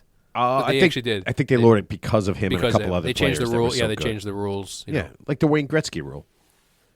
Yeah, they've changed rules What's for. the Wayne Gretzky rule? So Wayne Gretzky was so good that his team, I don't know if you know anything about hockey, there's 5 guys on a team. And what would happen is when Wayne Gretzky was on the Edmonton Oilers, one of his guys would get in a fight with another guy. The 2 guys would go off and they would skate 4-on-4. And Gretzky and his guys were so fucking good that they would just destroy everybody 4-on-4. You couldn't keep up with them. They literally had 4 guys that were so much better than everybody else that they outlawed that. So if one guy on the team, and they sent this guy out to do it all the time, would fight, they would send those 2 guys off. They'd bring 2 more guys, and they'd have to go 5-on-5. Literally a rule for Wayne Gretzky. All right. Yeah, pretty cool. I mean, that's when you know you are the best. Well, that's like when they tiger-proofed golf courses too, right? Like Augusta, and they made Augusta longer. Did you see that? Who's the football player? The retired football player. Ken Griffey Jr. No, football player. Oh, I'm sorry. I'm thinking of the guy who was the photographer at the Masters. I guess he said he took some good pictures. Oh, yeah. He's a professional photographer, Yeah. Ken Griffey Jr., professional photographer. He golfed at Augusta yesterday. Oh, J.J. Watt. J.J. Watt, yeah. But he golfed from the members' tees, which is 1,100 yards shorter than what the pros played at. Yeah, you're not going to play at 7,200 I know. yards. He shot a 104, I think. He shot a 49 and a 103, 49 and a 54. Mm-hmm. He had 1 par on the first hole, and he's like, I was extremely happy with that. Yeah, that seems. Yeah, he's like 6'7" and weighs like 300. I mean, the guy lives. I think it's insanely hard. It's insanely hard. What he did is an amazing accomplishment. Yeah, and he just had tons and tons of practice and free time, and personal coaches, personal lessons. So just like Ted's going to have very soon, just like he's going to very soon. Okay, we got to get to your movie mention. You do have a movie mention? Correct. Yeah. Okay, just want to make sure. All right, let's get your sponsor. Mark's Movie Mentions is brought to you by Bill Curry's Bowl-O-Rama and Cheese Store on Route 14 across the street from the Underwear Outlet in beautiful downtown Lubbock, Texas. Bill Curry's Bowl-O-Rama and Cheese Shop has 10 of the best bowling lanes you'll find in northern Texas. Make sure while you're there you try their extra soft chicken wings and their world-famous flaming hunks of meat. And if you love cheese, Bill Curry's Bowl-O-Rama and Cheese Shop has over 3 different kinds of cheeses to choose from. This weekend, if you're looking for a good time and you just can't find one, come over to Bill Curry's Bowl-O-Rama and Cheese Shop. We really need the business. There we go. You guys like, Ted, you bowl. Yeah, sometimes. And Mark, you like cheese. You're gonna put the I cheese like in the the cheese bowling ball? podcast. Yeah. Oh, man. That son of a bitch. Million fucking. Oh, yeah. Sorry. I'm just a little pissed. All right. Mark, give us your movie mention. All right, the movie I want to mention tonight came out in 2022. Oh, fuck. It's 126 minutes long. The title is The Greatest Beer Run Ever. What? Oh, and now I'm intrigued. The greatest beer run ever. Is this about the Cannonball Run? No. It is a biographical war comedy drama starring Zac Efron. Dude, saw him in, what was the one I saw? The wrestling one. Okay. Oh, the Von Erich. Yeah, Shit. Okay. That motherfucker was big. yeah, he got big. Okay. Yeah. Sorry, go ahead. Zac Efron, Russell Crowe, Bill Murray also has a part in it. It's a great film. It's a true story. It's based on the book and true story of John Chicky Donahue, who he's a Vietnam veteran, a Marine, comes home from the war early. He was in the early part of the war, early 60s. Was that the good part or the bad part? I don't know if it was a good part, but he comes home at a time and some of his friends are being drafted and going over there. And he comes back and there's a lot of protesting and a lot of demonstration at this particular time because now it's 1968. That's when the film is set. So he hangs out at a bar called Doc Fiddler's. Remember, this is a fucking true story. This guy wrote the book about this, and it's documented. So he decides, he's like, you know what? These guys aren't getting any support. My friends are over there, blah, blah, blah. One of his friends is missing. He's like, just want to have you know what? I bet you just want to have a beer with a friend. So he decides to load up a fucking bag of beer and go to Vietnam and meet up with his friends and have a beer. This is a true story. It's a true story. It happened, man, and it's documented. So he decides to bring beer and support his friends and go out there and share a beer with some people. And he actually meets up with about 3 of his friends. He gets on a ship. He has some connections. He gets on a ship. He gets out to to a port near Vietnam. Then he ends up going there. I mean, it's a great film. It's great acting. There's plenty of action. It moves very quickly. Zac Efron has a great performance in this. It's a tearjerker.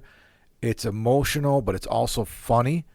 And the screenplay was written by Peter Farrelly and directed by him too. So one of the Farrelly brothers. Awesome. And I'm telling you, man, it does not disappoint. It's an Apple TV Plus film, so you can watch it on Apple TV. Like I said, it's 126 minutes long. That's the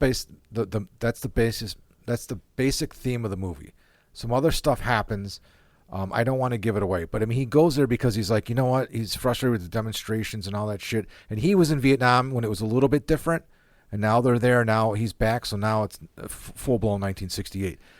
John Chicky Donahue is his name. It's a great film. Go see it and then learn more about him. But he wrote the book. I think it was the same title. I believe it was called The Greatest Beer Run Ever. But he wrote it with a friend. But everything is documented. I mean, it's a true story. That is amazing that he's willing to go back. I mean, it had to be. Well, as a civilian, I'm guessing. Yeah, but still, I mean, you're going back to a place that shit happens. I mean, we've never been part of this. It's a war zone, right? Where every day he was alive, he could have died. Yeah. Right. I mean. Yeah, he was in a couple of battles when he was there. Then when he gets there, he's in the middle of some shit, and then some other things happen as well. I don't want to really get into. I don't want to ruin it, but and he does meet up with 1, 2, 3 of his friends, and then they're looking, and then one of their closest friends. These are all guys from the same town, hung out the same bar at Doc Fiddler's. So they all know these kids, but the one kid is missing. So one of his things is go out there and find PD or whatever his name was, and whatever. Wow. So it's a really good movie, man. It's nonstop, and it's underrated. I mean, it's not talked about a lot. And I saw it when it first came out on Apple TV, and I'm like, check it out. And I will tell you this: I've seen several. I know Zac Efron was in High School Musical and all that kind of stuff. Yeah, but the stuff he's done. I mean, he's become incredible. I mean, he's really good. This movie is not a comedic role in a true sense of a comedy, but it is kind of a funny theme, and he is a funny character. Is he the star? Yeah. Oh yeah. He plays John Chicky Donahue. It's cool, man. And then I think he's still. Yeah, I believe he's still alive. But he met him and researched him for the role, and then at the end of the movie, they actually show a picture of all the guys that he went out and shared a beer with together, sharing a beer. It's cool, but he's got like a sack of PBR, and he fucking goes to Vietnam, man. Well, it's funny. Again, I was going to say, we're not taking good beer anywhere we go. They just let you on an airplane with a sack of beer. I'm assuming he's taking a C-1 cargo jet and not like a commercial airline flight over there, right? I think he got on a ship actually. Oh, a ship. He went on a ship. Yeah. Oh. I don't know, man. At some point, if you hear a story like that, I feel like you would break the rules to help him do his thing. So that's exactly. No, I'm saying that's a big part of the movie. Yeah, he gets by they can't believe he gets into war zone. He gets into fucking war zones and shit. Yeah, well, number one, he's breaking the rules, but like they could have stopped at any point and say, hey, "Sir, you can't board." No, I feel like I would. No, with a case of beer. I know it's harder. He had some help along the way. You just got to watch the movie. I know it's harder now, but I feel like if you had the opportunity to break the rules for somebody doing something like that, like if you heard that story and you believe that's what he was doing, I think you would. I think you would stretch the. Yeah, but he didn't fly there. He got on a ship. Yeah. Well, my other question is like, don't they just have beer in Vietnam? Just like not PBR, bro. They did have PBR in Vietnam. No, they have good beer. So he had to bring some. They couldn't find any. They had Stroh's and forget it. Bush Natural Light. Do you realize how much Stroh's we drank because they had 30 packs? They got 30 packs of every good beer. PBR. Well, not when we were younger, when we were when we were Black Label, red, white, and blue. What's the other one? God, did I drink red, white, and blue? I loved. Really? I loved red. Oh, we could get a case of red, white, and blue for $4.80 in returnable bottles, and then if you bottles, in college, and then if you brought 4 cases back, you had a free case. They didn't sell 30 packs in bottles. No, they had a 24 pack. Who makes red, white, and blue? Red, white, and blue company. I never even heard of them. Red, white, and blue. You never heard of red, white, and blue? No. Ted, I can't believe I'm saying this, but why don't you just drink more or drink something different? Yeah. All these beers, by the way, are made by Pabst Brew, like I'm sure they were. No, right now they are. They're all like it's like in San Antonio, Texas or something. Pabst just makes all the shitty beers. Pabst, Hams, dude, Strohs. Hams, Strohs. God. PBR, like Old Style. Or Old Pile. as Lone we used to Star, like everything you could think of is being made out of one brewery, like in San Antonio now. Under different labels. Yeah, but all the original Yeah. call it. original No, it's just, recipes. Ted, it's all coming out of the same. no, just different ori- cans. The original recipes, and but all the different brands. Like they moved. I think Pabst Blue Ribbon moved from Milwaukee. It was a big deal. Well, it's funny because right now in Milwaukee, off the highway, there's a Leinenkugel brewery. Yeah, that's been there for a while, I Yeah. think, right? Well, they Yeah. closed. They sold the original line of Kugels. Yeah. that was a big thing.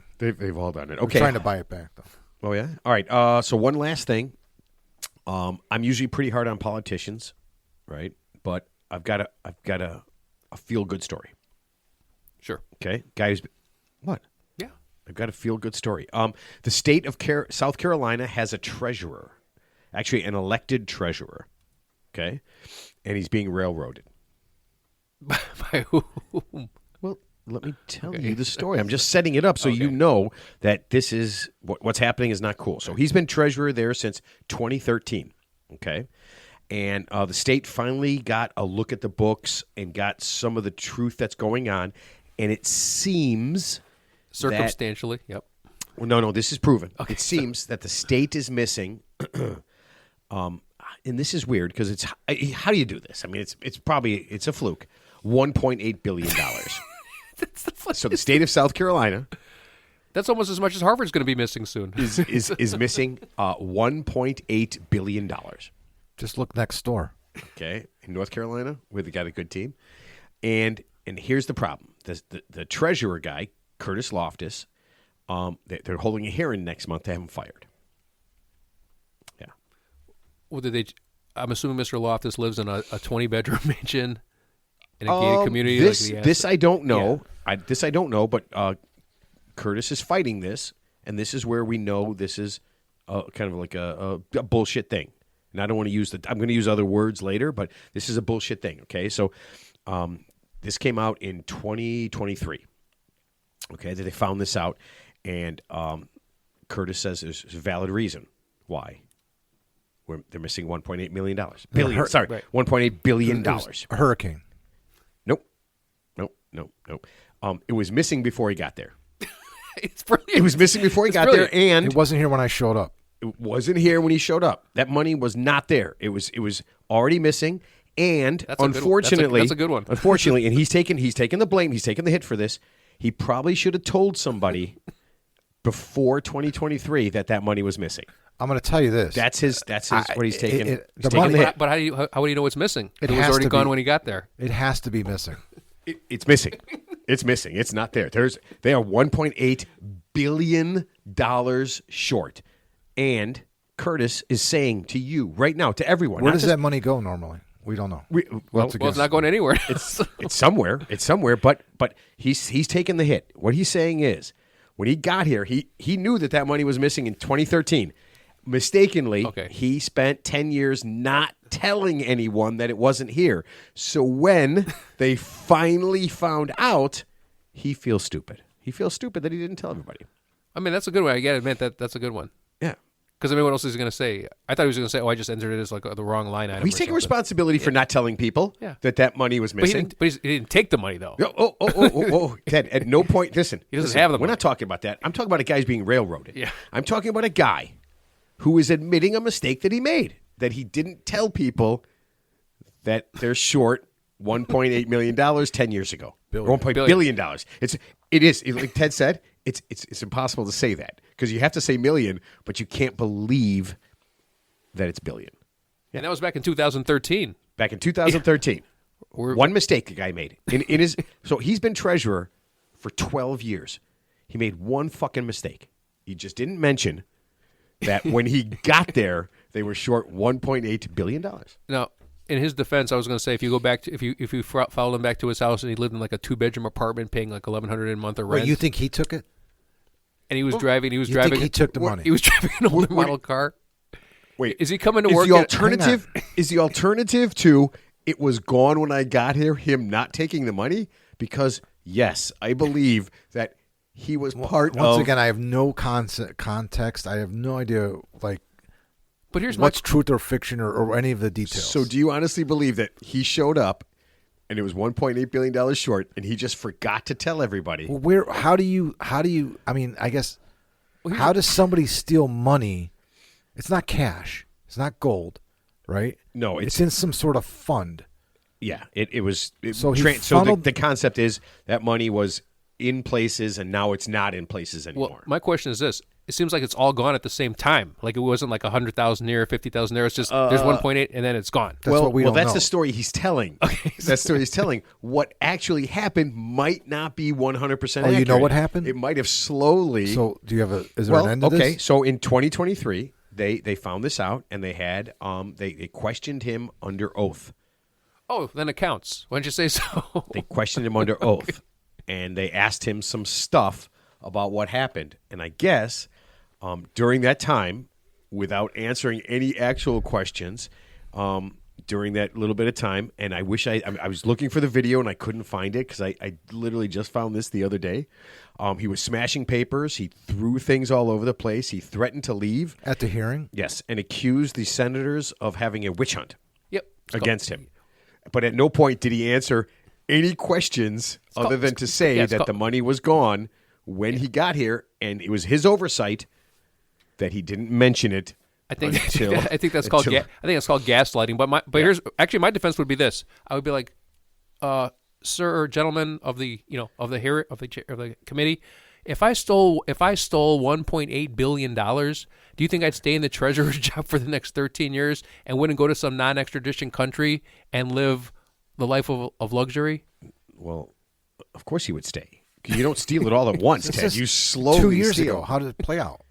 Oh, okay. Nothing's happened? Okay, so hold on. So now, fast forwarded to now. Yeah.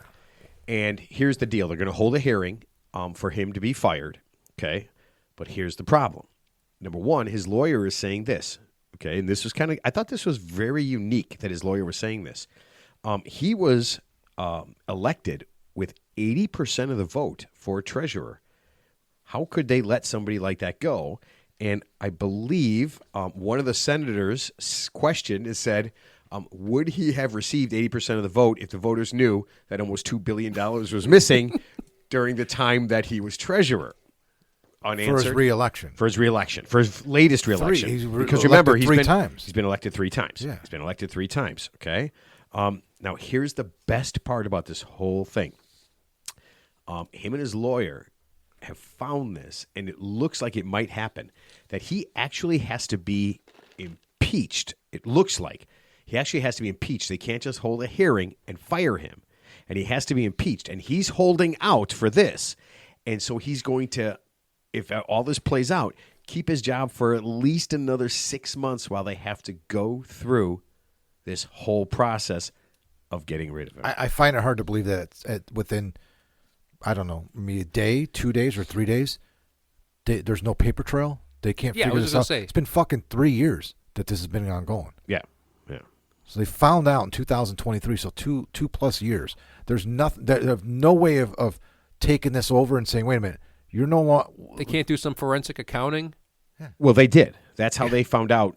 That's so, right. They found out it was the gone. Money comes in, the money goes out. Where did the money go? They didn't find out where it went. Well, okay. Which So, is the most so the important funny part. part is, Has so to the take the comptroller, the comptroller, quit, and he said, listen, he goes, this is ridiculous. He goes, I just found out, and this was, I think, in 2021, the comptroller quit and said, we're missing.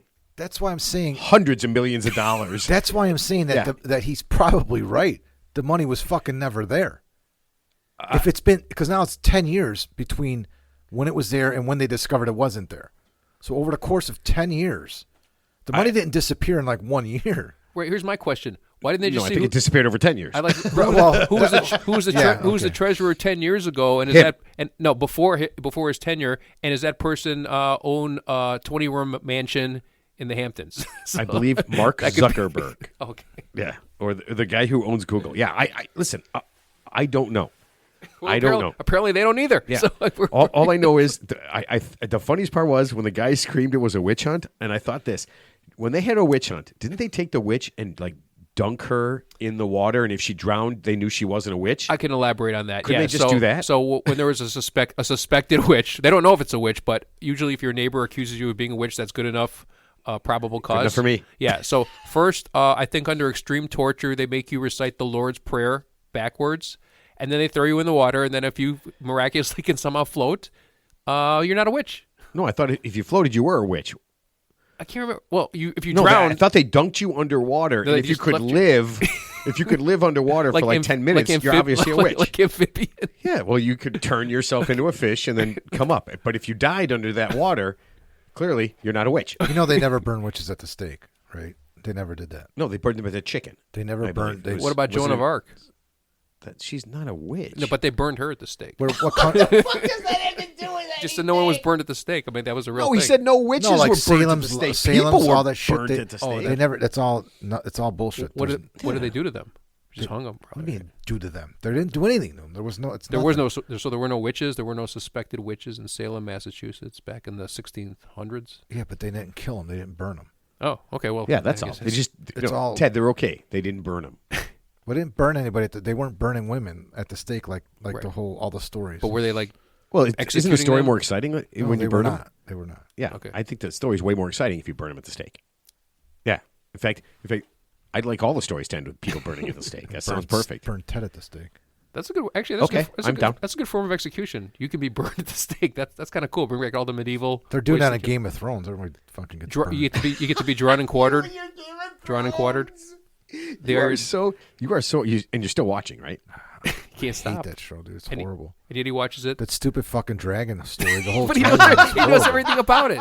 I'm watching every episode. I'm watching it with my wife. So you're hate watching it. yeah. Okay. Yeah. That's how I mean, that's how I I'm a watch a good lot friend. of stuff. I'm a good friend. I'm sitting on a couch watching it. Yeah, It's fucking. hating every second of it. It's so. There's so much stuff. It's just so stupid. I'm like, there's some good things. There's some great characters. Yeah, some good Like things. the Hound is fucking the best character on the show, but I mean, Does your house contain a second TV with the capability to change a channel? yes, it does, Ted. Okay, well, but he's then being, you're there by choice. Ted. He's being a good husband. Oh, Yeah. so she wouldn't watch the show without him? Ted, unlike you, unlike She you. does when I'm out of town or anything, but if we're home, we're So is that why you're constantly leaving town? Watching a show tonight? Oh man, I have to go to. I gotta go to Iowa. Yeah, I got to go to Iowa for a month. I So tell you just what finish it show. up. Have you guys seen? This is not. Have you seen the new show? I know you don't like Seth Rogen, but it's called The Studio. I've heard about it. Okay, I want everybody listening to the show to chime in at some point to Matt, so we can talk about this next week. So I've watched the first 3 episodes of that show. Watch this now. It's a good show. So the first time I watched it, I made it 20 minutes into the first episode and I had to fucking turn it off. Because for most of the show, each episode, there's background music playing. I hate that back. Jazz music like while they're talking, dialogue, things are going on, and in the background you hear and you're like, and you at some point you lose focus. I mean, I'm like, what the fuck? Why is this fucking music playing? And then I fucking had to turn it off. I was like almost like I was gonna have like a seizure or something. I couldn't take it anymore. I've never even heard of that. Dude, the background, it's just music. So, like sometimes they have that going when the opening credits, there's like an opening scene. Yeah. And it kind of fades away. Then the program starts. Right. It never ends. They keep playing That the is music. terrible. So I turned it off because the whole first 20 minutes of the very first episode, that background music never fucking stopped. And I'm like, this is really fun to watch. This is great stuff, but I can't take it. And I turned it off. So then I ended up watching it when I was in Iowa on my iPhone, and it was less prominent, and I was able to make it through. And I watched the second episode, but it's a reoccurring thing. So Kelly was watching it with me last night, and I said, remember what I was telling you about? And she's like, yeah. I'm like, come here. She's like, I said, just come here for 5 minutes. And I unpaused it, and she's like, yeah, I can't watch it. It's fucking, it's going to drive me nuts. I go, right? I'm like, I don't understand this. Why are they playing this music? Why are they distracting us from the fucking show? So I want to know if it bothers anybody else or anybody's watching this show has noticed this, or is it just me? Am I being don't they neurotic? pre-screen these movies and shows before they release to like Of course a national they do. audience? It's getting fucking high ratings. And Everyone's. There's every celebrity. Zach Efron was on the last episode. He makes everything better. It's so. like because he plays a Hollywood studio head. Right.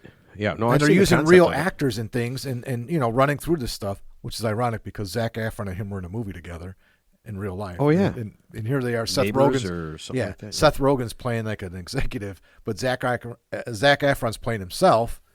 But here's Seth. You know why The irony, it's You know why Seth Rogen's not playing himself? Because no one would watch. Because he's a dick. He's really good in this. All right. He's I'll really give it. good. I'll give it a shot. He's and check it out. extremely talented. It's funny as Who's the fuck. Wolf of Wall Street guy that reminds me of Seth Rogen, the other guy that you don't Oh, like? the little fat guy. Jonah Hill. Jonah Hill, yeah. They're nothing alike though. Yeah, they're both annoying. Yeah, they're And kinda I don't the really same. want to watch either one They're of them. both actors and they're both Jewish. That's it. Oh, okay. Well, They're nothing alike. I don't know anything about their religion, but I don't want to watch either one of them. I really don't have any interest in it. So That's anti-Semitic. Oh my God! All right. Well, I just got accepted to Harvard, so that makes sense. Oh, that's what you need to get accepted to Harvard these days. Yes. The Jews? No, thank you, sir. Oh, I'm in. Excellent. Thank you. Thank you very much. Thank you very much. All right. Let's put Let's put this to bed. Teddy, we'll let you go first. Last thoughts. Wow. I was going to comment. I was reading that the price of sirloin is like $15 per pound now. I guess with inflation, like the cost. More or less than before. How much has it gone up? Like 20% or something? I have no idea. Ted, I haven't What, eaten is this steak because of in tariffs? I have no think idea. so. Wait, are you? Of other So reasons. wait. So you're Fuck, are you commenting kidding on the price of sirloin, Of beef. but you have no idea if it's more or less it's than more- it was before. No, it's more, but I think I don't. I just want to know what percentage more. I want to say it's almost like 12 to 15 to possibly 20% more. but you have no idea. You have. I think it has to do with. So you're commenting on the price of sirloin, not knowing what the price of sirloin was. Well, like I said, it's That's the premise of our higher. show. Yeah. Oh my God! You bring up topics that we know nothing about, and then we try and guess our way through why it's happening. Food costs more. That's all I'm saying. So. You know what? I don't like the way women are wearing their skirts longer. Are they longer? I don't know. I don't know if they're longer or not. I just don't like the length that they're at. That's what I'm saying. Yeah. They should be showing more ass, more T and more A. All right. Speaking of T and A, Mark. Yeah, well, that was last my thoughts? final thought too. The price of sirloin. We pronounce it differently. No, sirloin is sirloin. How do you pronounce it, Ted? Sirloin? Yeah. No, that's one of the words he says correctly, so it's fine. Is there another? Sirloin is a character on Game of Thrones. Sirloins? Sirloin. Kill one of those fucking dragons. Oh my God, those dragons are so stupid. Are the dragons AI? Can we? Or No, they're real. They're using real ones from. Well, they got dire wolves now, so they might as well have a dragon. Why not? Dire wolves, dragons. I think one of them was a thing, and the other one is a cartoon. Yeah, I'm pretty sure. All right, last thought, me. Do it. Oh, that was it. What was your last thought? I missed it then. The price of sirloin is so everyone's grinding my gears. Everyone's over. Yeah. Okay. So my last thought is When this. is the last time Ted even bought a steak? When have you gone to the store and bought meat? Ooh. Yeah. I was next to somebody Have you who ever did been to buy the meat. grocery I was store? next to someone. Have you ever been to the grocery store? It's been a little while. Ted was next to He's it. never been to a grocery store.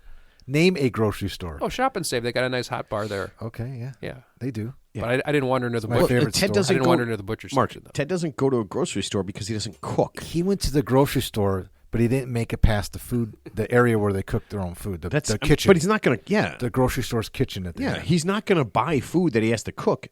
Last thing you cooked Do you was know how eggs, expensive right? that food is there in their kitchen? You weigh it, right? You fill your thing up and you go and weigh it. Mm-hmm.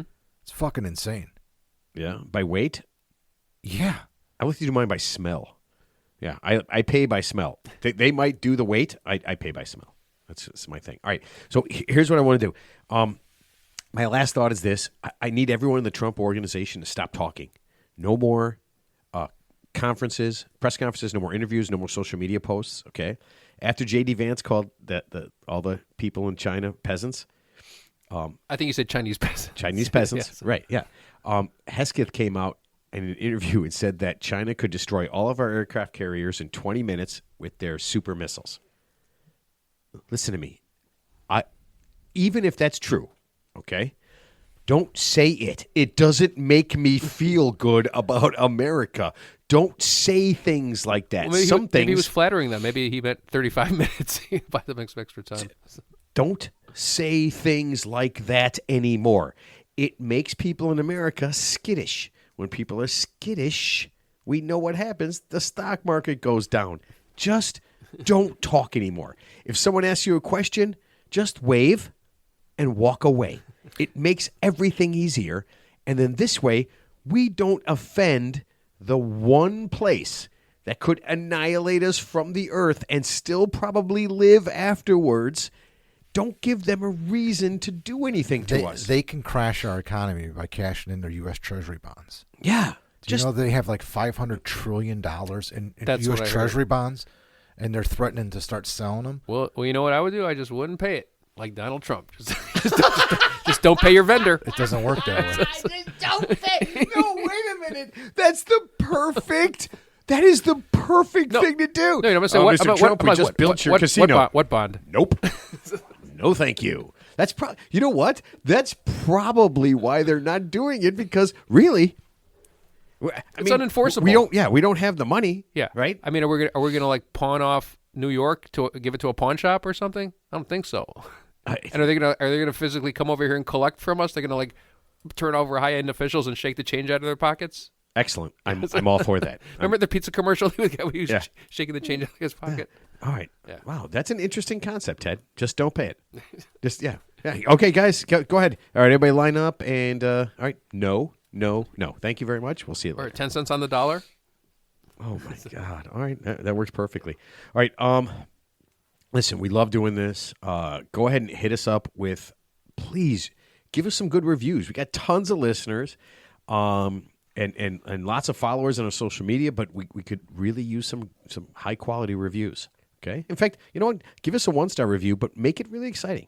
Yeah. Make it. Yeah. Really let us know why you hate this fucking show. But either way, 5, 1, I don't really care. Just do it. Yeah. Enjoy it. We got some really cool stuff coming up. I can't give too much away, but yeah, it's going to be really gross and really cool. And everybody have a good time, and we will see everybody next week.